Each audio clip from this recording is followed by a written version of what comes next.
wabarakatuh. Ya, selamat siang, salam sejahtera untuk kita semuanya. Puji syukur kehadiran Allah Subhanahu wa Ta'ala.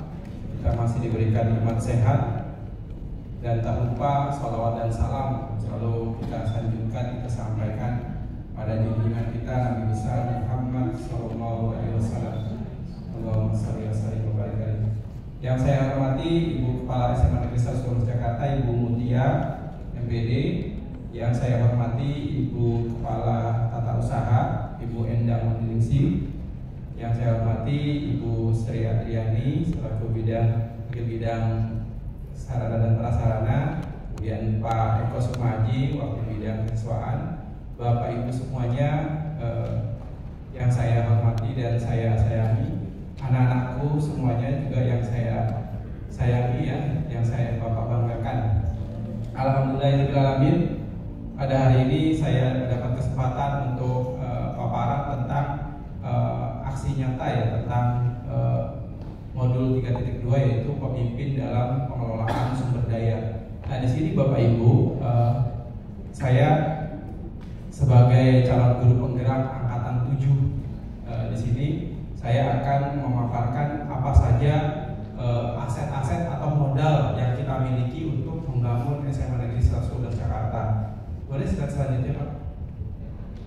Jadi di sini tujuan saya adalah untuk mengidentifikasi secara kolaboratif bersama warga sekolah ya mengenai aset atau kekuatan sumber daya yang ada di sekolah kita SMA Negeri 112 Jakarta. Silakan Pak. Jadi ada 7 aset yang akan saya paparkan. Yang pertama adalah modal SDM atau modal manusia, kemudian ada modal finansial, ada modal sosial, kemudian ada modal politik, modal agama dan budaya, modal fisik, kemudian modal lingkungan alam. Ya, jadi ada 7 hasil pemetaan sumber daya. Silakan Pak. Nah, ini pertama adalah modal manusia Bapak Ibu. Ini saya ambil dari KOSP ya Bapak Ibu. Jadi di SMA Negeri 112 Jakarta itu kita ada ASN ya, ada ASN, ada ASN ini PNS ya, ada P3K, ada KKI, dan modal ini adalah tenaga pendidik dan tenaga kependidikannya. Jadi di sini ini berdasarkan jumlahnya, tapi ini tahun 2022-2023 ya. Jadi untuk yang kualifikasi gurunya itu sudah memenuhi ya, yaitu S1 dan ada juga yang S2.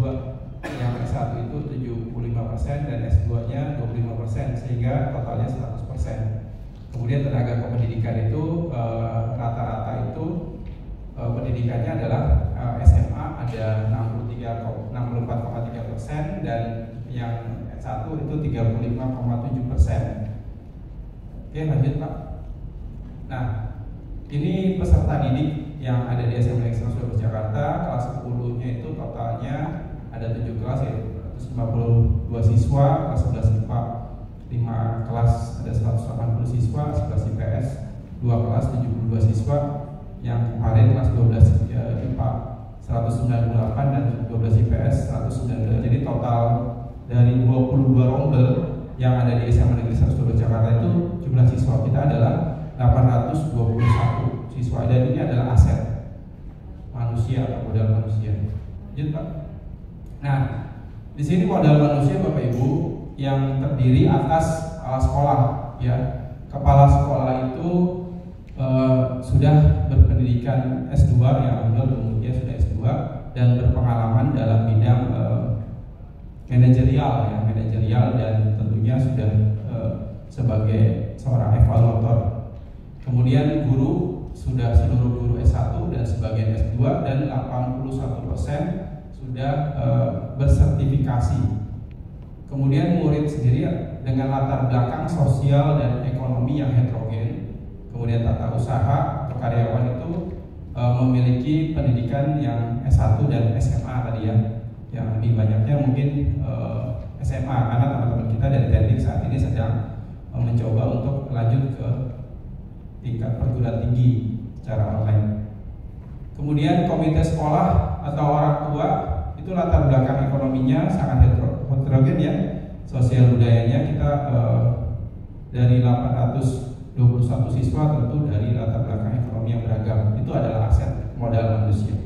Lanjut Pak. Nah, bagaimana strategi pemanfaatannya?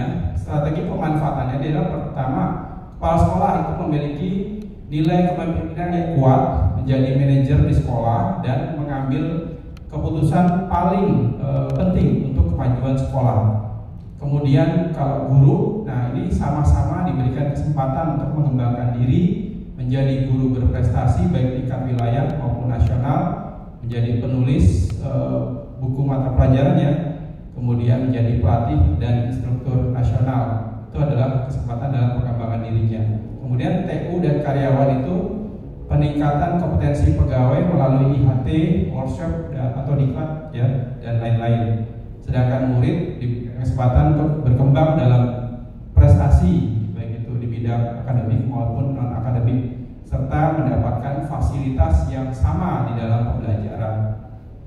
Kemudian komite orang tua murid menjembatani komunikasi antara sekolah dengan orang tua murid sehingga terjalin kerjasama antara stakeholder sekolah dan orang tua murid untuk membangun prestasi siswa di SMA Negeri 1 Jakarta. Lanjut Pak. Nah ini dokumentasi modal manusia. Jadi bagaimana ada Bapak Ibu guru, kemudian ada murid, ya ada kepala sekolah, ada orang tua atau komite. Ya ini dokumentasi untuk modal manusia. Lanjut Pak. Nah berikutnya adalah modal sosial. Modal sosial itu adalah dukungan masyarakat atau komunitas dan lingkungan sekitar. Itu adalah modal sosial kita. Jadi di sini dalam pemanfaatan modal sosial yaitu kepala sekolah aktif dalam kepengurusan MKKS sehingga terjalin informasi yang kuat. Guru aktif dalam MGP sekolah, kemudian komunitas dalam pendidikannya sehingga dapat mengembangkan diri dan menambah pengetahuan, menjalin silaturahmi dan mempercepat terjalinnya informasi untuk kemajuan pendidikan. Kemudian siswa memperoleh jaringan pendidikan yang lebih tinggi seperti masuk perguruan tinggi. Kemudian siswa sekolah dapat berkolaborasi dengan sekolah lainnya. Kemarin kita pernah berkolaborasi bersama SMA swasta ya dalam kegiatan pentas budaya ya Pak, pentas seni itu SMA Rotterdam itu ya. Terus sekolah juga menjalin kerjasama dengan RT, RW ya, dengan kelurahan, kecamatan ini dalam penerimaan peserta didik baru ya Pak, zonasi gitu ya. Jadi pemetaan wilayah zonasi. Terus lanjut Pak. Nah ini adalah dokumentasi modal sosial ya Bapak Ibu. Jadi ini ada kolaborasi antara sekolah dengan lingkungan sekitar ya. Jadi di sini kita terus menjalin kerjasama untuk pendidikan yang lebih baik di SMA Negeri 1 Jakarta. Lanjut Pak. Selanjutnya adalah modal politik. Modal politik adalah kerjasama dengan pemerintah, partisipasi demokrasi di sekolah ya, pengembangan organisasi sekolah. Jadi ini khususnya untuk organisasi seperti OSIS ya, MPK, kemudian Paskibra yang membentuk karakter kepemimpinan, itu modal politik. Nah, bagaimana strategi pemanfaatannya? Jadi kebijakan dan regulasi dari pemerintah yang mendukung kemajuan pendidikan, misalnya wajib belajar, kemudian KJP, KIP, ya ini bantuan dari pemerintah untuk mendukung murid dalam menjalani proses belajar sehingga sekolah itu sudah bisa gratis gitu ya. Kebijakan pemerintah mengangkat guru bantu atau guru P3K untuk kemajuan pendidikan dan pemerataan sumber daya pendidikan, yaitu tenaga pendidiknya sendiri. Kemudian kebijakan kepala sekolah untuk siswa aktif dalam melakukan proses demokrasi di lingkungan sekolah. Jadi pemilihan OSIS, pemilihan MPK, ya itu adalah modal politik.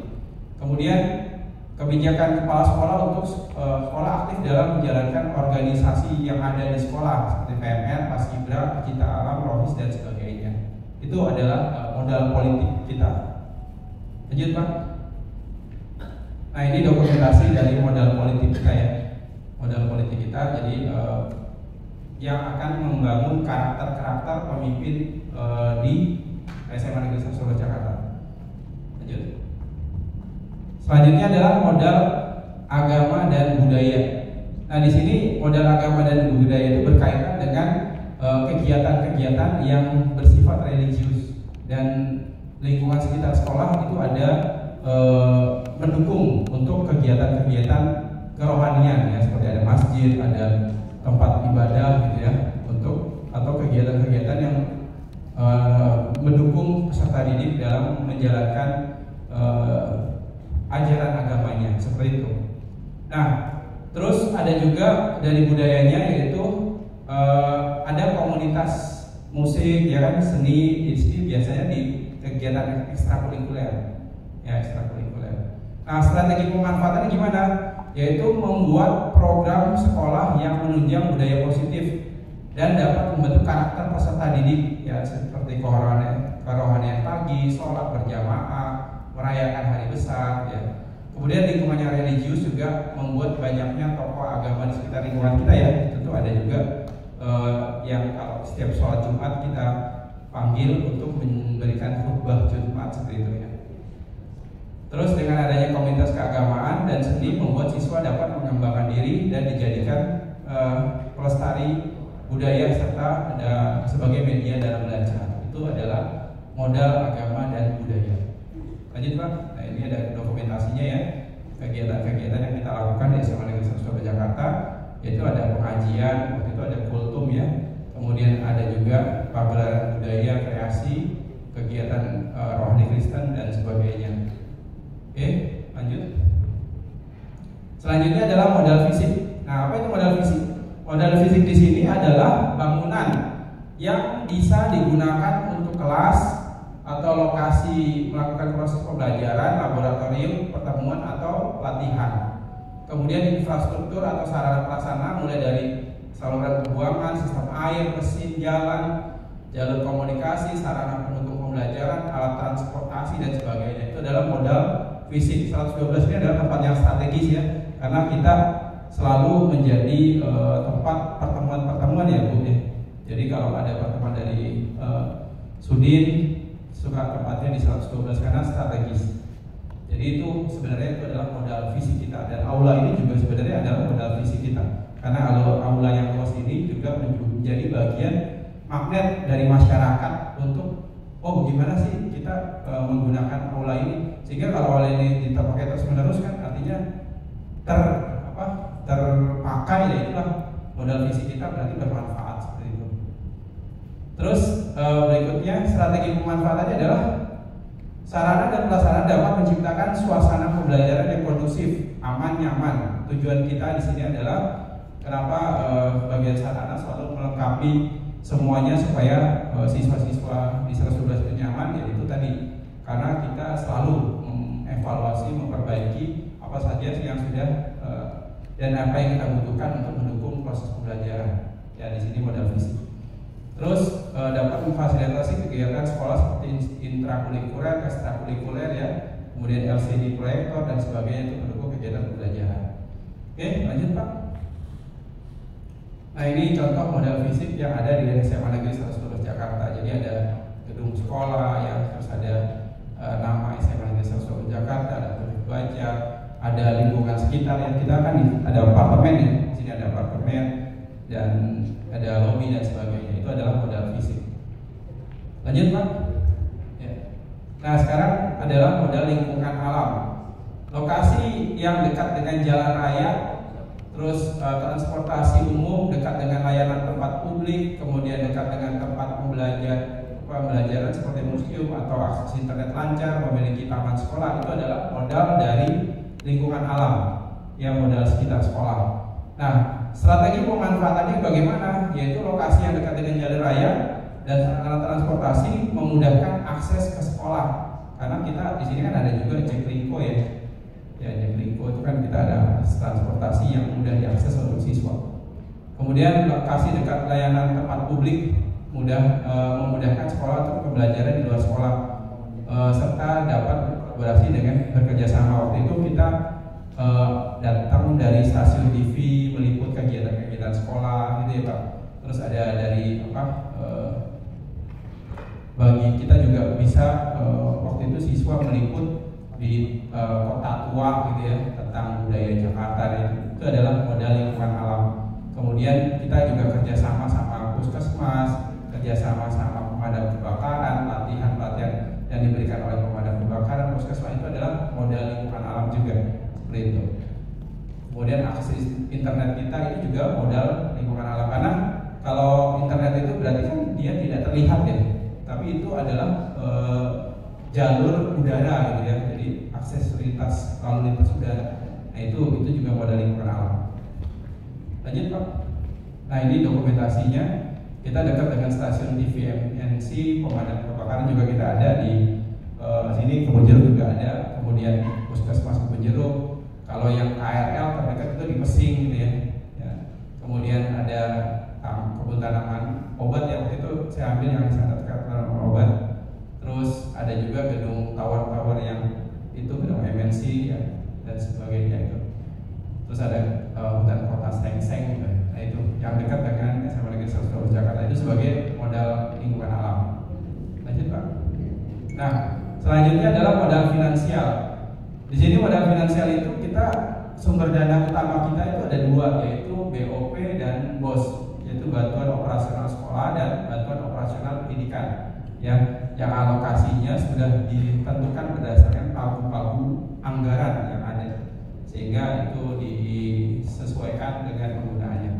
Sumber lain yaitu sumbangan dari komunitas sekolah, tapi ini sifatnya kalau kita tidak sepertinya tidak ada ya kalau di sekolah gitu ya. Terus sumbangan dari orang tua murid itu juga kalau dia ya itu tadi kita tidak pernah meminta gitu ya, tapi ini sumber lain gitu, sumber lain. Terus hasil karya murid yang dijual itu juga bisa, itu jadi sumber lain.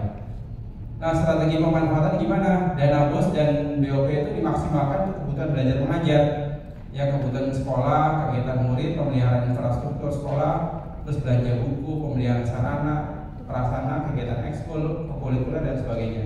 Kemudian penggunaan server komputer jaringan internet untuk kegiatan LRD. Kalau kita di sekolah 112 ini biasanya paling sering adalah digunakan untuk evaluasi ya, untuk penilaian ya dengan internet. Lanjut Pak. Nah ini adalah dokumentasi modal finansial ya, jadi ada jaringan internet, ada BOP dan BOS gitu ya yang kita gunakan. Jadi Bapak Ibu, dengan memaksimalkan aset-aset yang ada di lingkungan kita, maka kita bisa membangun SMA Negeri 112 Jakarta. Dan tentunya ini kita saling bekerja sama ya Bapak Ibu, untuk bisa saling memanfaatkan dengan sebaik-baiknya aset yang kita miliki. Bapak Ibu semua yang saya hormati, itu paparan dari saya. Saya akan ada pertanyaan nggak untuk paparan saya? Kira-kira dari yang saya sampaikan ini, apakah ada masukan atau ada yang perlu dikoreksi? Seperti tadi kan kita perlu merevisi visi misi sekolah berdasarkan kebutuhan kita saat ini ya. Kan kita tujuannya adalah bagaimana kita untuk membentuk profil pelajaran Pancasila, kemudian bagaimana mewujudkan merdeka belajar.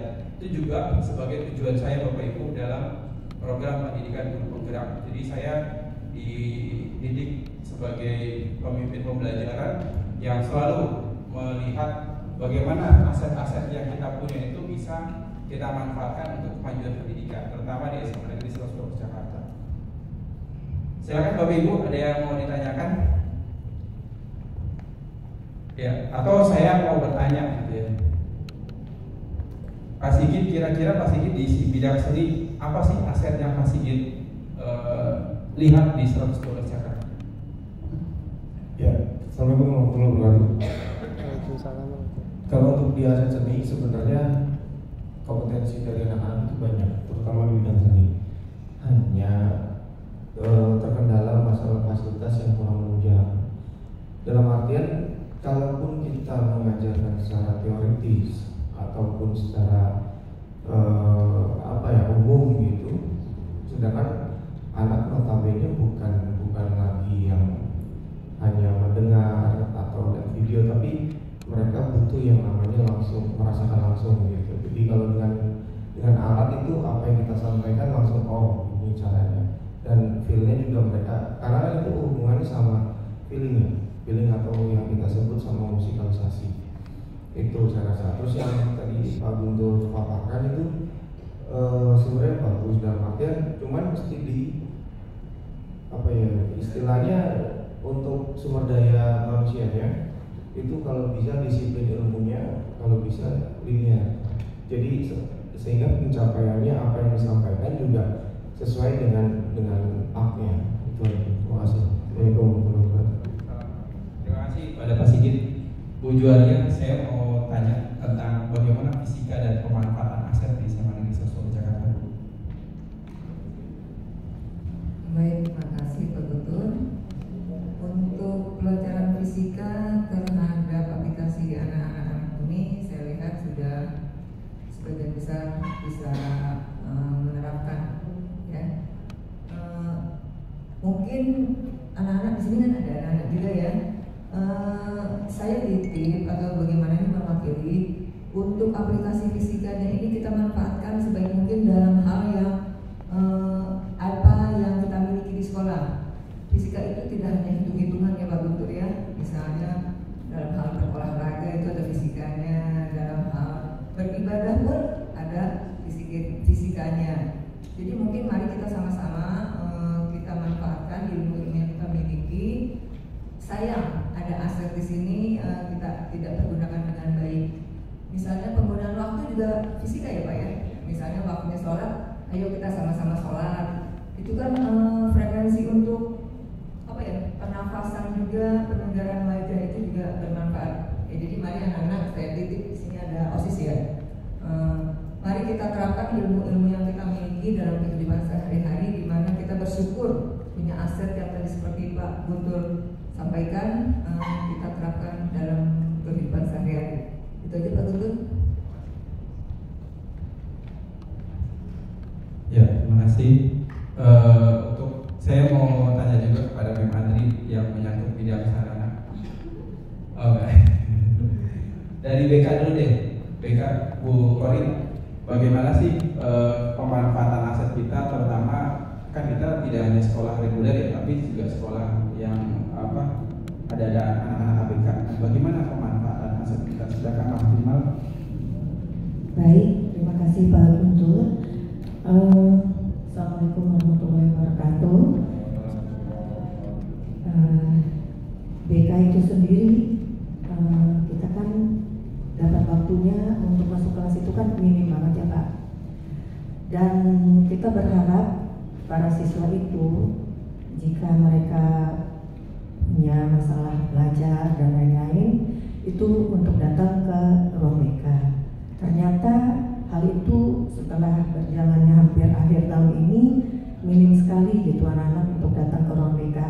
Setelah kami tanyai gitu, mungkin diantaranya waktu juga ya, waktu belajar mereka itu kan terbatas gitu, dan sedangkan tugas serta targetnya harus tercapai gitu. Nah itu yang kendala. Mungkin besok fasilitas untuk ruangan BK itu mungkin pintu masuknya itu diutamakan jangan dari kamar mandi. Kemudian selain itu tadi juga kan ada modal manusia ya Pak. Dari siswa itu sendiri banyak siswa kita yang berprestasi. Nah kadang-kadang kita terlupakan untuk memberikan reward buat siswa kita berprestasi, tapi justru fokus kepada anak-anak yang bermasalah gitu. Mungkin hal-hal ini perlu kita sama-sama berkolaborasi untuk ditingkatkan lagi dari guru BK, wali kelas dan semua keluarga SMA 112. Itu aja Pak. Terima kasih Bu Kori. Nah selanjutnya saya mau coba menggali bagaimana pemberdayaan pengelolaan aset kita di SMA Negeri Sosro Jakarta dari sisi peserta didik ya. Silakan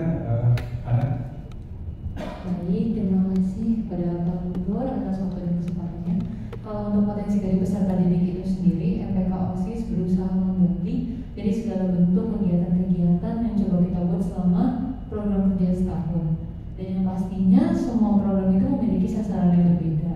Karena kita juga di sini mensiasati kalau murid itu dia memiliki banyak bidang-bidang yang bisa dikuasai, bukan hanya satu yang terfokus ke dalam bidang seni, olahraga. Jadi kita mencoba untuk terus mencakup semuanya di dalam masa setahun itu. Jadi mereka bisa mengembangkan seluruh bakat yang mereka bisa miliki melalui event-event dan juga kegiatan kita.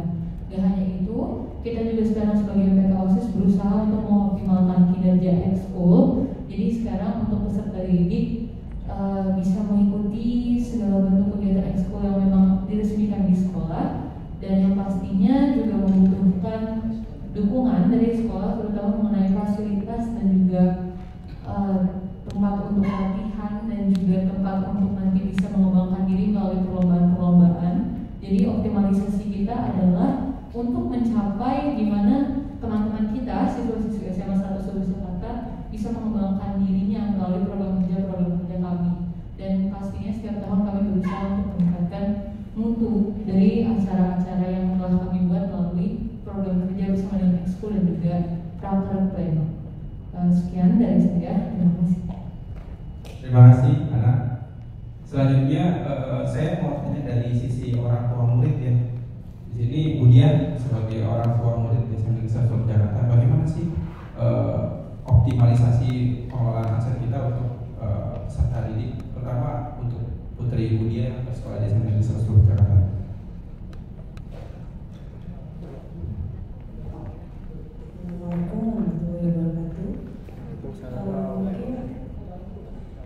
Untuk saya sebagai orang tua murid untuk optimalisasi aset, kalau saya lihat untuk pemeliharaannya agak kurang ya Pak, karena ada beberapa aset-aset kita yang sebenarnya sayang, mungkin karena pemeliharaannya itu agak kurang, jadi yang sebenarnya masih bisa digunakan, akhirnya dia rusak dan begitu saja gitu. Belum ada perawatan gitu ya. Yang saya dengar itu untuk perawatan itu tidak ada atau gimana sih? Terima kasih Bu. Terima kasih Budian. Nah, saya dalam tahun ini belum melihat lagi guru berprestasi. Bu Ayu sebagai dulu pernah mengikuti guru berprestasi. Bagaimana harapan Ibu ke depan Ibu ketika aset-aset kebenaran mengembangkan diri supaya Bapak Ibu guru ini menjadi guru berprestasi? Terima kasih. Assalamualaikum warahmatullahi wabarakatuh. Terima kasih Pak Guntur, saya sudah diberikan kesempatan untuk memberikan masukan terkait dengan materi hari ini yang disampaikan oleh Pak Guntur, yaitu tentang aset sekolah. Aset sekolah di sini tadi saya lihat di paparan ada aset tentang sarana dan prasarana sekolah maupun aset manusia. Nah, manusia di sini berarti kan guru, cakup guru, murid maupun seluruh karyawan SMA Negeri 112. Tadi kalau dikaitkan dengan saya yang pernah mengikuti kegiatan guru berprestasi, saya berharap sekolah mendukung semua kegiatan yang ada di sekolah, baik itu siswa maupun guru, semua difasilitasi dengan baik sehingga hasilnya juga akan lebih baik ke depannya. Saya lihat di sini kegiatan anak-anak, contohnya misalnya OSN, itu sudah ada beberapa siswa yang bisa mewakili sekolah dan membawa nama baik sekolah, maupun kemarin belum lama ada kegiatan FLS 2N, itu juga ada beberapa siswa yang sudah berhasil. Itu juga merupakan keberhasilan kita semua. Jadi anak-anak bisa membawa nama baik sekolah di antara sekolah-sekolah yang ada di DKI Jakarta ini. Mungkin itu saja yang bisa saya sampaikan. Terima kasih. Assalamualaikum warahmatullahi wabarakatuh.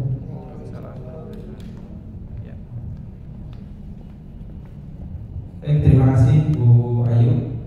Bapak Ibu semua, tentu kita berharap bahwa aset-aset yang kita miliki itu adalah aset-aset yang bisa kita manfaatkan secara maksimal untuk kemajuan SMA Negeri 112 Jakarta.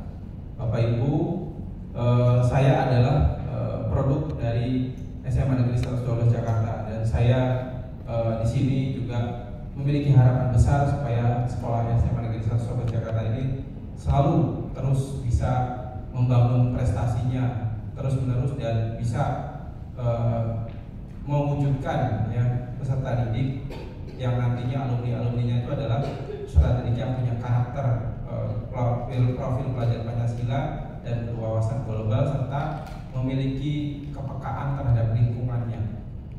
Bapak Ibu, sebelum saya akhiri, saya ingin Bapak Ibu kita realisasi. Bapak Ibu izin berdiri dulu Bapak Ibu. Ya, sebelum nanti kita lanjut ke selanjutnya. Ya, kita relaksasi ya Bapak Ibu ya. Kita pakai tepuk yang kemarin ya, tepuk 1, 2, 3 ya Bapak Ibu ya. Oke, untuk ya. Kita lihat kalau tepuk 1, rek, dor. Tepuk 2, rek, dor. Tepuk 3, rek, dor. Bisa ya Bapak Ibu ya? Bisa. Oke, tepuk 1, rek, dor. Tepuk 2, rek, dor. Tepuk 3, rek, dor. Oke.